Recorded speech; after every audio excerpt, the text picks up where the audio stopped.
Години минаха, много години си отидоха. Ей така, безвъзвратно времето отля неуетно. От техникума в град Велинград по горско стопанство. В сърцето ми живее един спомен чист и светъл. Това е твоята голяма усмивка, твоята доброта,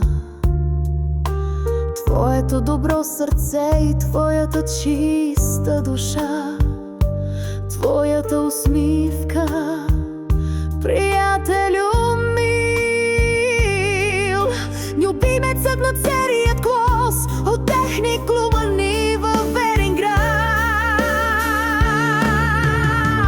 Георги Велинов от село Радоил.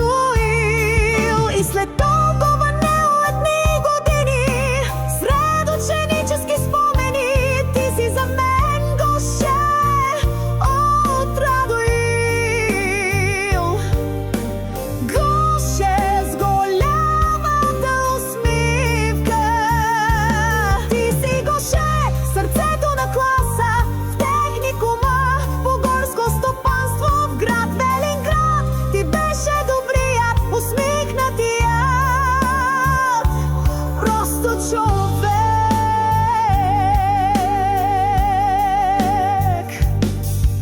Във всеки един от нас, твоите съученици, ти остави белег от своята нежна и чиста душа. В теб всеки виждаше добротата, твоето чисто сърце, твоята усмивка, символ на искреност без край.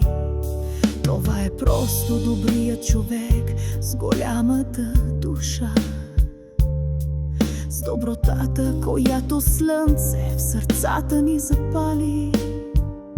Георги Велинов от село Радоил, за всички свои съученици гоше, просто гоше.